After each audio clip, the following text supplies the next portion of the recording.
sculptor from the Congo who's been sort of part of the work from the beginning. We've had other people, Nadia, who you saw earlier, and Akshat also joined, and there have been many more people, so it's hard to put everybody in. But so this is a project on transforming the Colonial Archive. We might change the name, I think, now, looking back, but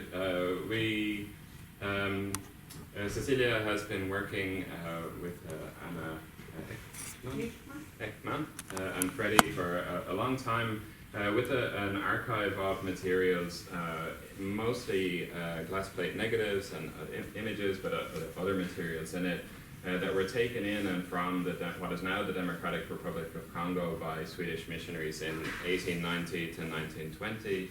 There is more material that is created after that, but this is the focus of that. And it's, to a certain extent, not really much of an archive. It has never been sort of formally archived. As I understand it, spread out among many different places in the descendants of the missionaries might have some in their basement. It's in churches all around and so on. And so to sort of begin an exploration of what this material is, you can see, I think, one of the kind of the indexes of the material. There's very little information about what's actually captured and what does it relate to. So we start from this kind of material to then sort of understand, well, what can we do and take a step towards something else. And with a lot of this work, there's a very strong emphasis on things like repatriation, so bring things back, give things back.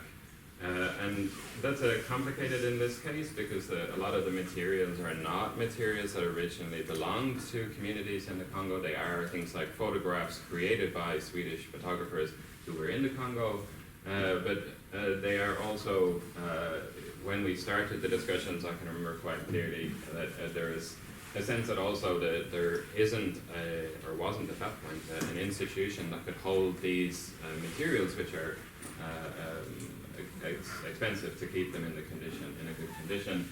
But images can travel, and that is a photograph, I think, from one of the earlier exhibitions, and this is a map of the area within the Congo Basin that we were looking at. So we were most interested in this case to not just kind of do this, well, let's take this artwork back, or these photographs back, and just show them to people and tell them what they're about and so on, but actually to develop something which is closer to a decolonial praxis. So they're coming together with that theoretical kind of understanding of what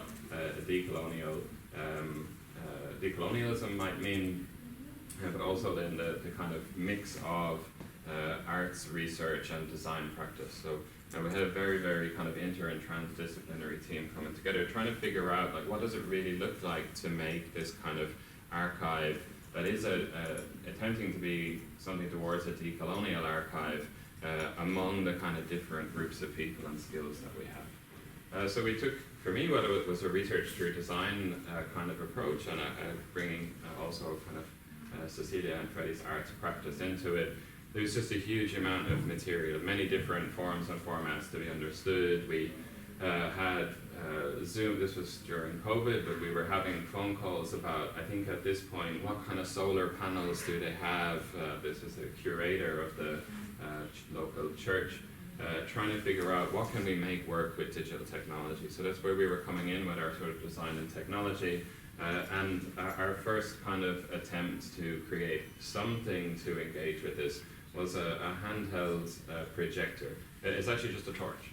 It wasn't digital, it wasn't fancy, but it worked, which was kind of what was most important when we were understanding some of these villages didn't have electricity. If they did have electricity, it was sporadic and so on. So the idea of what the digital had to be became something that we were also starting to question. Despite it being just a torch, I think it was hugely successful in starting conversations and bringing people together. So Freddie held some exhibitions with Cecelia. We had some slides printed out, and people gathered around to kind of discuss and explore what the images were, what they contained, to put them into context of where they were now. Not just this is what is there and this is the historical account, but what does this mean today?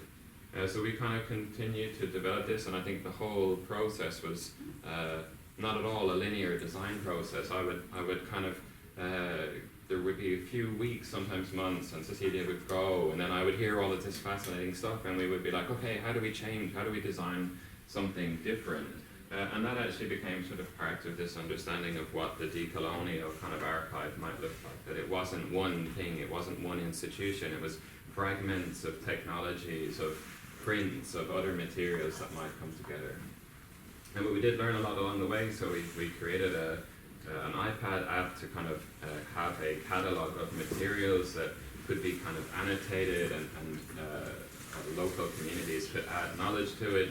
We found out some of our own assumptions, like asking for keywords. Keywords don't make sense in this. It wasn't a type that, so our own kind of ontologies of the knowledge were really kind of questioned by this. And we ran into some sort of really, could have been very, very big stopping blocks in trying to figure out, well, we need to present 1,000 images. How do we decide which one goes first? And to do so in a way that was to just use a random algorithm suggests that there is no meaning or anything between the images. It just doesn't matter. We can present them at random. And so we felt that there was a lot of these small details within the archive that you could spend a lot of time with, or you could do the sensible thing and ask someone else who knows it better and say, okay, you curate the starting point for this. And that's actually a very difficult thing to do when you think about the many, many different people who might have a different perspective coming into this archive. And if you build a piece of technology that supports one person to do that, it reinforces maybe just one particular perspective. We also sort of realized there are many more types of objects we want to engage with, and we created a prototype of an augmented reality book. And as you can see, conditions for augmented reality technology in the Congo were not great, but they managed to make it work to have this kind of overlay of images on top of other images so that you could have both a physical copy, which lasts longer and stays there, is accessible to people, and this extra layer of information. But also we could add in, we had 3D scans of some of the objects in the Ethnographica Museum, for instance, that we don't have the power or the political will, or maybe just money, or break in and steal them, to bring them, to repatriate them, but we can bring them back and put them into some kind of conversation with where the kind of cultural life is today. So there has been a lot more going on. I was happy to find a picture of Cecelia and Freddie on TV in Congo, but also kind of lots of exhibitions, and I think Cecelia would be much more better place to tell you about all of that sort of engagement. And for me, it's been fascinating every time that Cecelia comes back to hear about the many, many more new people from the culture department and so on that want to do something more with this material. So this idea that, you know, we couldn't bring all of the glass plates negatives back and just drop them and say, here you go, there's your archive. But actually in this kind of more slow process, a lot of the conversations and interest in the material is growing and growing and growing. And so where to next? We've had a few attempts to try and see what this is as a research endeavor, because it is very transdisciplinary. But at the moment we're looking for funding for an interdisciplinary research environment to bring people together around it. And also we've looked at different cases to actually just use the materials as an infrastructure for other kinds of research.